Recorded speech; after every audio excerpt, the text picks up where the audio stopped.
آج دنیا کا جو خوش ترین آدمی ہوگا وہ نیتن یاہو ہوگا. 30 سال سے وہ جو چاہ رہا تھا ایران پہ جنگ وہ مسلط کر دی گئی. جو تمام حکمران ہیں سب کچھ آج سارے ایران کے خلاف کھڑے ہو گئے. کل میٹنگ تھی اور ایکسپیکٹ یہی کیا جا رہا تھا کہ شاید ساری باتیں ہوں گی. جب اس کا کمیونیکے آیا تو اس میں 1 پوائنٹ ایجنڈا تھا اور وہ تھا کہ ایران نے کیا حملے کیے. یہ بات نہیں ہوئی کہ یہ حملے کس بات پہ ہوئے.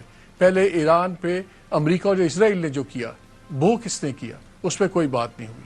یہ سارا مسئلہ تب بنا جب یہ آپ کی ساؤتھ پارس کی جو گیس فیلڈ تھی اس کو جب ہٹ کیا اسرائیل نے. ایران نے ابھی تک کوئی ایسا کام نہیں کیا جو نہیں پہلے بتایا ہوا تھا. اس نے کہا تھا کہ بیسز علاقے میں بنی ہوئی ہیں, اگر یہ بیسز استعمال ہوں گی تو پھر ہمیں ان کو صحیح لیجٹمیٹ ٹارگٹ سمجھیں گے. انہوں نے یہ بھی کہا تھا کہ اگر ہماری گیس اور آئل کی تنصیبات پہ حملہ ہوگا تو پھر ہم ریجن کی ان ممالک کی گیس تنصیبات پہ حملہ کریں گے جو امریکہ کے ایلائے ہیں, اور وہی ہوا. اسرائیل نے کل ہٹ کیا اور پھر اسرائیل نے کلیم کیا کہ امریکہ کو پتا تھا. اب ڈونلڈ ٹرمپ نے ٹویٹ کیا, ان کا ہمیں بالکل نہیں پتا تھا, اور بلکہ انہوں نے گارنٹی دی بولڈ طریقے سے لکھا کہ اور کوئی اٹیک نہیں کرے گا اب اسرائیل اس قسم کی, بٹ اگر ایران نے دوبارہ قطر پہ حملہ کیا تو میں ساری ساؤتھ پارس فیلڈ اڑا دوں گا. اب ہوا کیا کل جب حملہ ہوا؟ جب حملہ ہوا تو اس کے بعد جیسے ایران نے کہا ہوا تھا, کویت ہٹ ہوا, یو اے ای ہٹ ہوا, آپ کا قطر ہٹ ہوا, LNG کی پروڈکشن بالکل رک گئی ہے, اور یو اے ای کا تو بہت زیادہ نقصان ہوا, وہاں سے بھی اب شپمنٹس رک گئی ہیں. لیکن یہ کوئی سرپرائز نہیں تھا, یہ انہوں نے کہا ہوا تھا کہ ہم کریں گے. پھر جب میں کمیونیکے پڑھ رہا تھا تو بڑا انٹرسٹنگ تھا. اس میں لکھا ہوا انہوں نے کہ منسٹرز نے یہ سٹریس کیا تمام ہمارے برادر اسلامی ممالک کے کہ رائٹ ٹو ڈیفینڈ ہمارا ہے, اور بلکہ سعودی فورن منسٹر صاحب نے تو بڑا سخت بیان بھی دیا. انہوں نے کہا ایران اگر ایران کو غلط فہمی ہے کہ ہم جو ریسٹرینٹ شو کرتے ہیں اس کو یہ سمجھتا ہے کہ ہم جواب نہیں دے سکتے تو ہم ملیٹریلی بھی جواب دے سکتے ہیں.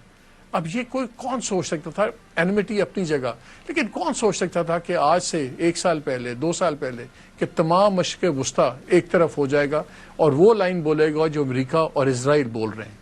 لیکن آج یہ ہو گیا, اور یہ اسرائیل نے ہی یہ ساری واردات ڈالی. پھر یہ بھی بتایا گیا کہ آرٹیکل 51 کے تحت یونائٹڈ نیشنز ہے, یہ رائٹ ہمارے پاس ہے, یہ رائٹ تو ایران کے پاس بھی ہے. پھر یہ کہا گیا کہ انلیگل اٹیکس ہوئے. UN کہتی ہے کہ امریکہ اسرائیل نے جو ایران پہ اٹیک کیا ہے یہ انلیگل ہے. اور تو اور عمان کے جو فورن منسٹر ہیں بدر البسیدی, جنہوں نے بڑا رول پلے کیا اس تمام معاملے کو, نیوکلیئر ٹاکس, اور قطر بھی اس میں انوالو تھا, اور ساری وہ کہتے ہیں کہ بالکل چیزیں طے پا گئی تھیں. انہوں نے کہا کہ کیٹاسٹروفی ہے یہ وار, اور Trump administration has lost control of its own foreign policy. انہوں نے اکانومسٹ کے اندر ایک آرٹیکل لکھا ہے, اور وہ کہتے ہیں کہ اب ساری یہ جو فارن پالیسی ہے مڈل ایسٹ میں چل رہی ہے وہ اسرائیل چلا رہا ہے, اور اسرائیل کے بڑے کلیئر آبجیکٹیوز ہیں. وہ گریٹر اسرائیل کی بات کرتا ہے, جو لیبنان میں کر رہا ہے, جو وہ ویسٹ بینک میں کر رہا ہے, وہاں تو سیٹلرز بھی جا کے فلسطینیوں کو مار رہے ہیں. ٹیکنیکلی غزہ میں پیس ریکارڈ ہوا ہے, لیکن آپ دیکھیں اس سے لے کے اب تک 600 سے زیادہ شہید ہو گئے ہیں. لیبنان کے اندر 10 لاکھ سے زیادہ لوگ بے گھر ہیں, اور ہزاروں لوگ وہاں پہ مارے گئے. اور جس طرح آپ روز ویڈیوز دیکھتے ہیں, رپورٹس دیکھتے ہیں, کس طرح بے دردی سے کام ہو رہا ہے. ایران کے اندر 30 لاکھ سے زیادہ لوگ بے گھر ہیں. سول اپارٹمنٹس, گھریں, عام بلڈنگز, ہر جگہ وہ کر رہے ہیں. وہاں کوئی ہیومینیٹیرین لا کی بات نہیں کرتا. پھر منسٹرز نے اپنی کانفرنس میں یہ بھی کہا کہ ایران کو اب ان چیزوں کا خیال رکھنا چاہیے کہ جو نیبرز ہیں, گڈ نیبرز, اچھے ہمسائے, ان کا خیال رکھنا چاہیے. ہمسایوں نے بھی تو بیسز بنائی نا امریکہ کی.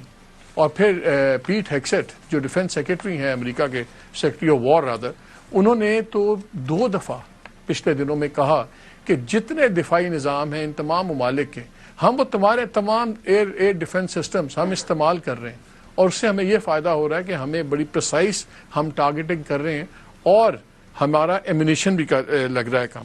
آج انہوں نے کیا کہا؟ انہوں نے آج کہا ہے کہ جو آج کا حملہ ہوگا ایران پہ یہ اب تک سب سے بڑا حملہ ہوگا, اور ہم ڈھونڈ رہے ہیں, we are hunting and striking, اور پھر کہتے ہیں موت اور تباہی اوپر سے ہم لائیں گے. سنیے ذرا پیٹ ہیکسٹ کیا کہتے ہیں. Today will be the largest strike package yet. It's like yesterday was. As I've said from day one, our capabilities continue to build, Iran's continue to degrade. We're hunting and striking death and destruction from above. سنا آپ نے اور یہ وہ بندہ ہے جس کے صلیبی کراس جس کو آپ کہتے ہیں کروسیڈ وارز کا اس کے اوپر ٹیٹو ہوا ہوا ہے، اور اس سے زیادہ ایکسٹریمسٹ ایونجلیکل کرسچن کوئی نہیں ہے. یہ ساری مذہبی وار بنی ہوئی ہے نیتن یاہو کی، یہ پیٹ ہیگزٹ وغیرہ. کل کے پروگرام میں ہم نے گزشتہ روز آپ کو ایک کمپلیٹ سٹوری بتائی تھی، جو insight story anatomy of the break down of Iran U S diplomacy. یہ امواج جو بڑا ریسپیکٹڈ میڈیا آؤٹ لیٹ ہے، انہوں نے ایک ایک چیز بتائی، کیا ہوا کیسے ہوا، کس طرح امریکہ نے نیگوسیشنز کی اور بالکل کامیاب تھی. اور عمان کے فارن منسٹر جو لیڈ کر رہے تھے انہوں نے بھی اپنے آرٹیکل میں یہ کہا کہ ہم بالکل قریب تھے، ایران تمام باتیں مان گیا ہوا تھا، تو یہ نیوکلیر والا اب بالکل ڈھکوسلا ہے. اب جو کچھ ہو رہا ہے وہ ایک گریٹر اسرائیل کی جو نیتن یاہو کی پالیسی ہے اس میں ہو رہا ہے. لیکن انفارچونیٹلی یہ جو کل حملہ ہوا اس کے بعد گھسیٹ لیے گئے سارے بیچ میں، اب سارے انوالو ہو گئے. And you can't blame them. میں قطر، سعودی عربیہ، کویت ان سب کو بلیم نہیں کرتا، کیونکہ ظاہر ہے جب آپ ان کے بزنس انٹرسٹ ہرٹ ہوں گے تو وہ بھی آپ کو اسٹرائک کریں گے. لیکن اسرائیل نے کمال طریقے سے تمام مسلم امہ کو ایک دوسرے کے خلاف کھڑا کر دیا. اب یہ بات کوئی نہیں کرتا کہ یہ جنگ شروع کیوں ہوئی، کیا صحیح ہوئی، کیا غلط شروع ہوئی. سب کو پتا ہے غلط ہوئی، سب کو پتا ہے کہ یہ کوئی ریزنز نہیں تھے جس پہ جنگ بنی. لیکن اب ساری بحث انٹرنیشنلی بھی یہی آ گئی ہے، ایران نے یہ کیا دیا، ایران نے یہ کیوں کر دیا. یہ اگر سٹوری کا سیکنڈ حصہ پڑھنا ہے تو سٹوری کا پہلا حصہ بھی ہمیں دیکھنا ہوگا. اس پہ بھی اب یہ، لیکن آج کی جو اگلے 24 گھنٹے ہیں بہت امپورٹنٹ ہیں، کیونکہ اب لگتا یہ ہے کہ اگرچہ ٹرمپ نے کہا ہے کہ یہ اسرائیل دوبارہ کسی گیس یا آئل فیسلٹی کو ہٹ نہیں کرے گا، اسرائیل ایسی کوئی بات نہیں کر رہا. اسرائیل نے تو پہلے یہ بھی کہہ دیا کہ پہلا حملہ بھی ٹوٹلی کوآرڈینیٹڈ تھا. اب لگتا یہ ہے کہ ڈونلڈ ٹرمپ باقی تو باتیں سارے کرتے ہیں لیکن وہ منوا نہیں پا رہے.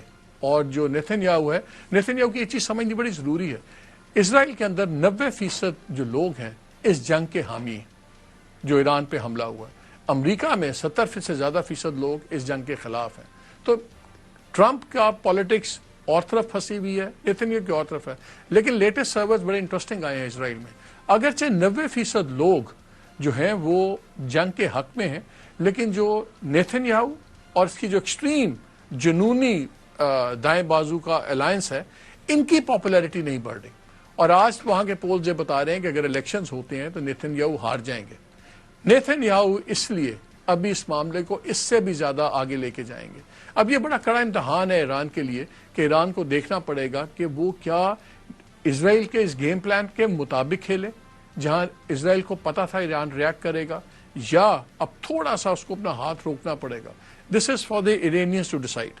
تو یہ ایک بڑا ہی امپورٹنٹ چیز ہے.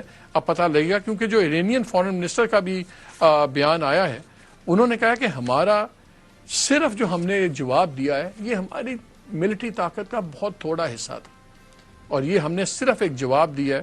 اور یہ بھی ہم، کیونکہ سارے کہتے تھے کہ آپ ہاتھ رکھیں، اسکلیٹ نہ کریں، ہم اس سے زیادہ کر سکتے ہیں. لیکن انہوں نے کہا کہ آئندہ ہمارے پہ حملہ ہوا تو پھر اب زیرو ریسٹرینٹ نہیں ہوگا. اور zero restraint of infrastructures are struck again. اب ڈونلڈ ٹرمپ کہتے ہیں کہ کوئی نہیں دوسرا حملہ ہوگا. رکشے کہتا ہے، ایران کہتا ہے ٹھیک ہے اگر نہیں ہوگا تو ہم بھی نہیں کریں گے. سعودی عربیہ کہہ رہے ہیں کہ اگر آپ نے حملہ، آپ یہ نہ سمجھے کہ ہم کمزور ہیں.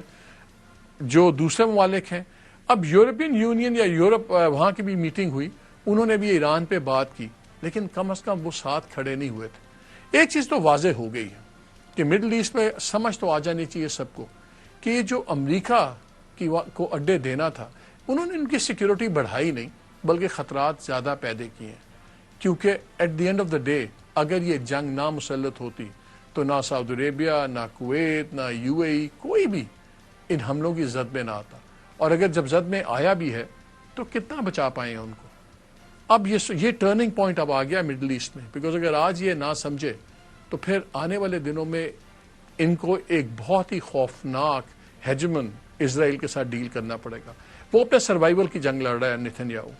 اگر وہ الیکشن ہارتا ہے، اس پہ کرپشن کے اتنے سیریس کیسز ہیں ایک دو کہ اس کو 20 سال کی قید ہو سکتی ہے. وہ اپنی قید بھی بچا رہا ہے، وہ اپنی پولیٹیکل لیگیسی بھی بچا رہا ہے. یہ سب کچھ ہو رہا ہے. اب دیکھنا یہی ہے کہ اب جو فیصلے ہوں گے، کیا یہ ہمارے برادران، مسلم برادران ممالک کے جو سربراہ ہیں، کیا یہ اپنی ذات سے آگے سوچ پائیں گے؟ بیکاز وہی فرق ڈالے گا. ورنہ اسرائیل ہر ایک کو چن چن کے ختم کر دے گا. پاکستان میں سے 3 بڑے سوال ہیں.